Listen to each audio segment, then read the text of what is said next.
ഇസ്രയേലിലെ ഇന്ത്യക്കാർക്ക് ജാഗ്രതാ നിർദ്ദേശം. ഇസ്രയേൽ ഇറാൻ സംഘർഷ സാധ്യത കണക്കിലെടുത്ത് ഇസ്രയേലിലെ ഇന്ത്യക്കാർക്ക് എംബസി ജാഗ്രതാ നിർദ്ദേശം നൽകി. ഇസ്രയേലുള്ള ഇന്ത്യക്കാരോട് എംബസിയിൽ രജിസ്റ്റർ ചെയ്യാൻ ഫോം നൽകി. ഇസ്രയേൽ ഇറാൻ സംഘർഷത്തിൽ കടുത്ത ആശങ്കയാണ് ഇന്ത്യ രേഖപ്പെടുത്തുന്നത്. മേഖലയുടെ സുരക്ഷയെയും സ്ഥിരതയെയും ബാധിക്കുന്നതാണ് കഴിഞ്ഞ ദിവസങ്ങളിലെ സംഭവ വികാസങ്ങളെന്ന് വിദേശകാര്യ മന്ത്രാലയം പ്രസ്താവനയിൽ പറഞ്ഞു. സംഘർഷം അവസാനിപ്പിച്ച് സംയമനത്തോടെ നയതന്ത്ര ചർച്ചകൾക്ക് സാഹചര്യമൊരുക്കണമെന്നും അക്രമത്തിന്റെ പാത സ്വീകരിക്കരുതെന്നും ഇന്ത്യ പ്രസ്താവനയിൽ ആവശ്യപ്പെട്ടു. സാഹചര്യം നിരീക്ഷിക്കുകയാണെന്നും മേഖലയിലെ എംബസികൾ ഇന്ത്യൻ സമൂഹവുമായി സമ്പർക്കത്തിലാണെന്നും വിദേശകാര്യ മന്ത്രാലയം അറിയിച്ചു.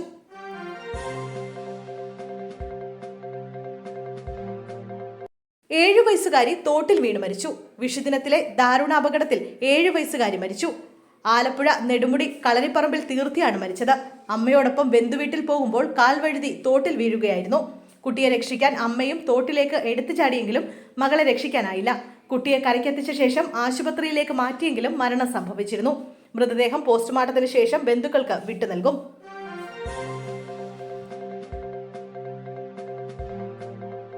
കനേഡിയയിൽ ഇന്ത്യൻ വിദ്യാർത്ഥി വെടിയേറ്റ് കൊല്ലപ്പെട്ടു. കാനഡയിലെ വാൻകൂവറിൽ 24-കാരനായ ഇന്ത്യൻ വിദ്യാർത്ഥി വെടിയേറ്റ് കൊല്ലപ്പെട്ടു. ഹരിയാന സ്വദേശിയായ 24-കാരനെയാണ് അജ്ഞാതർ വെടിവെച്ച് കൊന്നത്. ഏപ്രിൽ 12-നായിരുന്നു സംഭവം. ചിരാഗ് ആൻഡിൽ എന്ന യുവ വിദ്യാർത്ഥിയാണ് മരിച്ചത്. ചിരാഗിനെ കാറിനുള്ളിൽ വെടിയേറ്റ് കൊല്ലപ്പെട്ട നിലയിൽ കണ്ടെത്തുകയായിരുന്നുവെന്നാണ് വാൻകൂർ പോലീസ് പ്രസ്താവനയിൽ വിശദമാക്കിയത്. സംഭവത്തിൽ ആരെയും അറസ്റ്റ് ചെയ്തിട്ടില്ലെന്നും അന്വേഷണം പുരോഗമിക്കുന്നതായും പോലീസ് വിശദമാക്കുന്നു.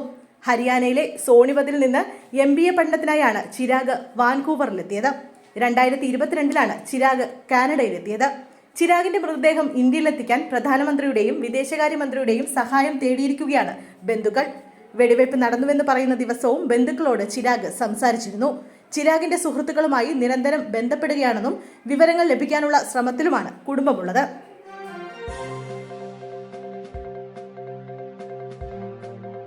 വിഷുനാളിൽ കണ്ണന് കാണിക്കയായി 20 പവന്റെ സ്വർണ്ണക്കിരീടം കാഴ്ചവെച്ച് ദമ്പതികൾ. ഗുരുവായൂരപ്പന് ചാർത്താൻ പൊന്നിൻ കിരീടം സമ്മാനിച്ച് ദമ്പതിമാർ. കോയമ്പത്തൂർ സ്വദേശികളായ ഗിരിജയും ഭർത്താവ് രാമചന്ദ്രനുമാണ് ഗുരുവായൂരപ്പന് തങ്കത്തിലുള്ള കിരീടം സമർപ്പിച്ചത്.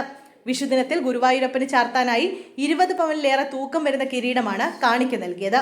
ഇന്നലെ വൈകിട്ടത്തെ ദീപാരാധനയ്ക്ക് ശേഷമായിരുന്നു ദമ്പതിമാർ കിരീടം സമർപ്പിച്ചത്. 160.35 ഗ്രാം തൂക്കമുള്ള കിരീടത്തിന് ഏകദേശം 13,08,897 രൂപ വിലമതിക്കുമെന്നാണ് കണക്കാക്കുന്നത്.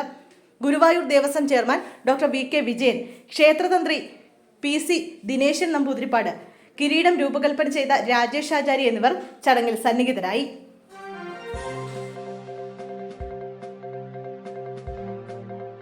മോദി കാരണമാണ് താൻ BJPയിൽ ചേർന്നതെന്ന് പത്മജ വേണുഗോപാൽ. അച്ഛന്റെയോ സഹോദരന്റെയോ സ്ഥാനത്ത് നിന്ന് സ്നേഹിക്കാൻ തോന്നുന്നയാളാണ് പ്രധാനമന്ത്രി നരേന്ദ്രമോദിയെന്ന് പത്മജ വേണുഗോപാൽ. താൻ BJPയിൽ ചേരാനുള്ള ഒരു പ്രധാന കാരണം മോദിയാണെന്നും പത്മജ പറഞ്ഞു. കോട്ടയത്ത് NDA സ്ഥാനാർത്ഥി തുഷാർ വെള്ളാപ്പള്ളിയുടെ പ്രചാരണ യോഗത്തിൽ സംസാരിക്കുകയായിരുന്നു പത്മജ വേണുഗോപാൽ. തൃശൂരിൽ ഇക്കുറി താമര വിരിയുമെന്ന് പത്മജ വേണുഗോപാൽ ഇന്നലെ പറഞ്ഞിരുന്നു. ചേട്ടൻ K മുരളീധരന്റെ ഇടത്തും വലതും പിന്നിലും മുന്നിലും നിൽക്കുന്നവർ പാരകളാണ്. തന്റെ അനുഭവത്തിന്റെ വെളിച്ചത്തിലാണ് ഇക്കാര്യം ഉറപ്പിച്ചു പറയുന്നത്. ഇക്കുറി കേരളത്തിൽ 4 താമരയെങ്കിലും വിരിയുമെന്നും 5 വർഷത്തിനുള്ളിൽ കോൺഗ്രസ് രാജ്യത്ത് നിന്ന് തന്നെ ഇല്ലാതാകുമെന്നും പത്മജ കൊച്ചിയിൽ പറഞ്ഞു.